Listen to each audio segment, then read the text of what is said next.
শুরু করছি উইংসের part 1 page number 59। আগের দিন 56 পেজ পর্যন্ত করেছি। Activity 11, fill in the blank with the appropriate word from the help box। এখানে হেল্প বক্সে কিছু ওয়ার্ড দেওয়া আছে, সেই ওয়ার্ডগুলো দিয়ে এখানে তোমাদেরকে ফিল করতে হবে। তো এখন এই হেল্প বক্সে কী আছে আগে এটা জেনে নিই। অ্যাবর্ড, অ্যাবর্ড মানে বিদেশে। কাজিন, যে কোনো কাকাতো জ্যাঠতো ভাই বোনদেরকে বলা হয় কাজিন।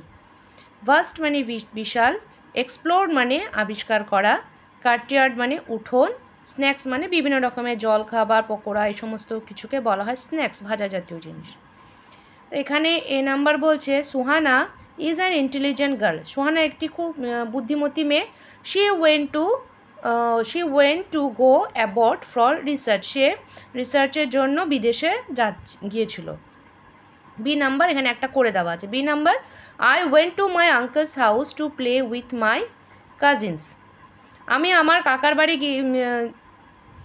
গিয়েছিলাম আমার ভাই বোনদের সঙ্গে খেলা করার জন্য। Number C, the stars are twinkling in the vast sky. Vast মানে বিশাল। Number D, they went to a hill station. তারা পাহাড় স্টেশনে গিয়েছিল। অ্যান্ড এক্সপ্লোর দ্য নেচার, এবং প্রকৃতিকে আবিষ্কার করলো।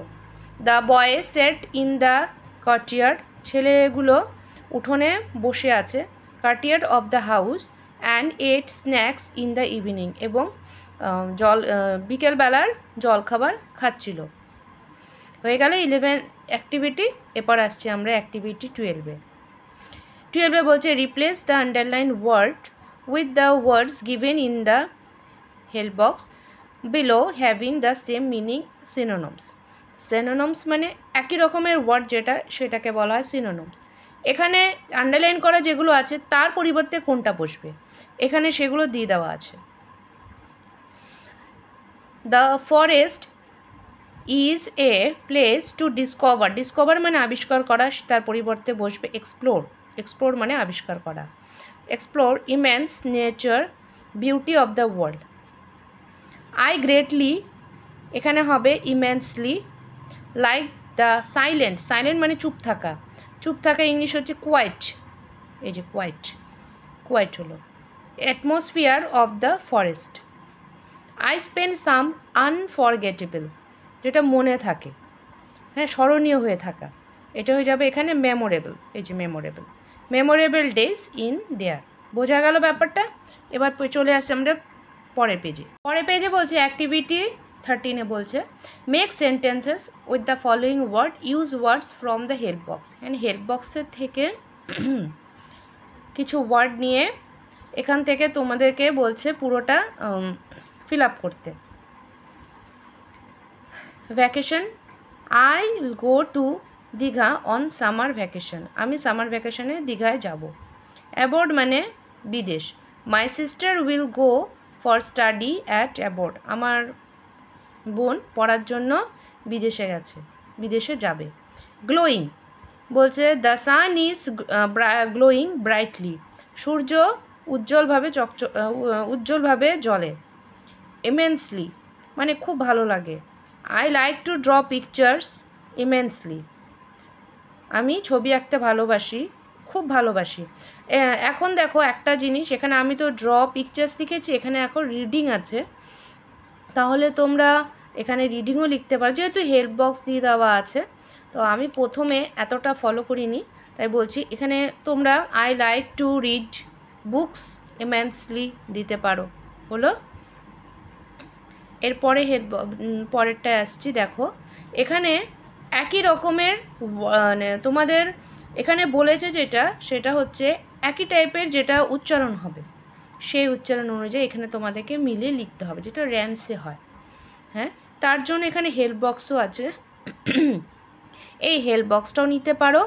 আবার হেল্প বক্সে ভরার পরে তোমরা তোমাদের মতন করেও লিখতে পারো। মেমোরেবল, অ্যাডমিরেবল, টলারেবল, কিউরেবল হয়ে গেল। এখানে অ্যাবেল দিয়ে অতটা নেই। এরপর আছে স্পেন্ড, লেন্ড, তো মিলিয়ে লিখলাম টেন্ড, মেন্ট। এখানে টেন্ডও আছে, মেন্ডও আছে। এরপর আছে টট, টট, ফট, শট, বট হয়ে গেল। লাস্টে জিএইচটি, ওটা মিলিয়ে নেবে, ওটা ওভাবে করলেই হবে। গ্লোয়িং, আইএনজি দিয়ে কী আছে, মানে WING থাকবে।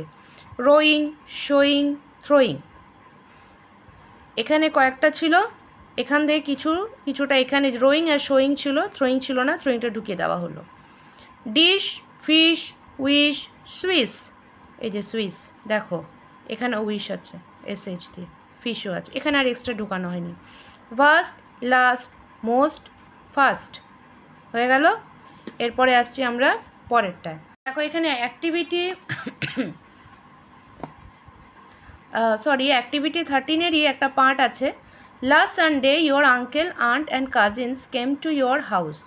গত রবিবার তোমার কাকা কাকি এবং তার ভাই বোনরা আসছিলো, বাচ্চারা আসছিলো। Your mother prepare dishes for them, how did you enjoy. এখন হচ্ছে এটাই ডিসকাস করতে হবে তোমার বন্ধুর সঙ্গে। এখানে কি কি হিন্টস আছে, হোয়েন ডিড দে কেম, তারা কখন এসেছিল। How did you eat, what did you eat, তুমি কি খেলে। How long did they stay, তারা কতক্ষণ ছিল। হোয়াট ডিড ইউ প্লে, তুমি কি খেললে। হাউ ডিড ইউ ফিল, তোমার কী লাগলো, অনুভব হলো। এখানে হিন্টস দেওয়া আছে, তোমরা যখন সেন্টেন্সটা বানাবে তখন লিখবে কেম, ইভিনিং, মর্নিং, আফটারনুন, এই তিনটের মধ্যে কোনটা হবে। Tasty, at, books, television, went, এই সমস্ত বাক্য দিয়ে ওয়ার্ডগুলো তোমরা ইউজ করতে পারো। তাহলে তোমরা কিভাবে করবে এটা দেখো। Last Sunday my uncle came to my house with his family at evening. গত রবিবার আমার কাকা তার পরিবারের সবাইকে নিয়ে আমার বাড়িতে এসেছিল। উই অল ওয়ার হ্যাপি, আমরা খুব খুশি হলাম। Mother made tasty pasta for them, আমার মা তাদের জন্য টেস্টি পাস্তা বানালো। I watch television with my cousins, আমি আমার ভাই বোনদের সঙ্গে টিভি দেখলাম। অ্যান্ড রিড স্টোরি বুক, এবং গল্পের বই পড়লাম। দে স্টেড ফর 3 আওয়ার্স, তারা এখানে 3 ঘন্টা ছিল। হয়ে গেল। এরপরে আসছি পরের অ্যাক্টিভিটিতে। পরের অ্যাক্টিভিটি 14-এ বলছে write about a picnic you had last winter in 5 সেন্টেন্সে। আগের বছর তুমি শীতকালে পিকনিকে গিয়েছিলে, সেই সম্পর্কে 5টা সেন্টেন্স লিখতে হবে। এখন এখানে দেওয়া আছে হোয়ার ইট টুক প্লেস, কোথায় হয়েছিল। ওয়েন, হু কেম, কে কে ছিল। তারপরে হোয়াট ইউ ডিড, তুমি কি করলে। ফুডস কী ছিল। ইয়োর ফিলিংস কী ছিল, তোমার অনুভব। হিন্টস দেওয়া আছে naming word, friends, dishes, movie, music, lunch, breakfast, happy, এই সমস্ত নেমিং ওয়ার্ড ইউজ করতে হবে। আর অ্যাকশন ওয়ার্ড মানে কী কী করলে, সেক্ষেত্রে held on, at, drink, went to, watch, enjoy, played, cook, এই সমস্ত ওয়ার্ডও তোমরা ইউজ করতে পারো। এখন এখানে দেওয়া আছে last winter we went to a picnic, হলো তো। We went to picnic with my 5 friends, আমি আমার 5 বন্ধুকে নিয়ে পিকনিকে গিয়েছিলাম। We had cake, sweets and boiled eggs for breakfast, আমাদের কাছে ব্রেকফাস্টে ছিল কেক, সুইট আর সেদ্ধ ডিম। And meat, fried rice for lunch, এবং মাংস আর ফ্রাইড রাইস ছিল হচ্ছে আমাদের লাঞ্চে। At first I played cricket and later we watched movie and danced with music, প্রথমে আমি ক্রিকেট খেললাম এবং তারপরে আমরা মুভি দেখলাম এবং পরের গান বাজিয়ে নাচ করলাম। I enjoyed the day so much and we feel happy, আমি সেই দিনটা খুব আনন্দে কাটালাম এবং আমার খুব ভালো লাগলো।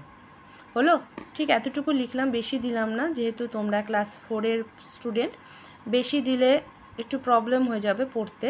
তো এতটুকুই আজকে থাক। আশা করি তোমাদের ভালো লাগছে বা বুঝতে পারছো।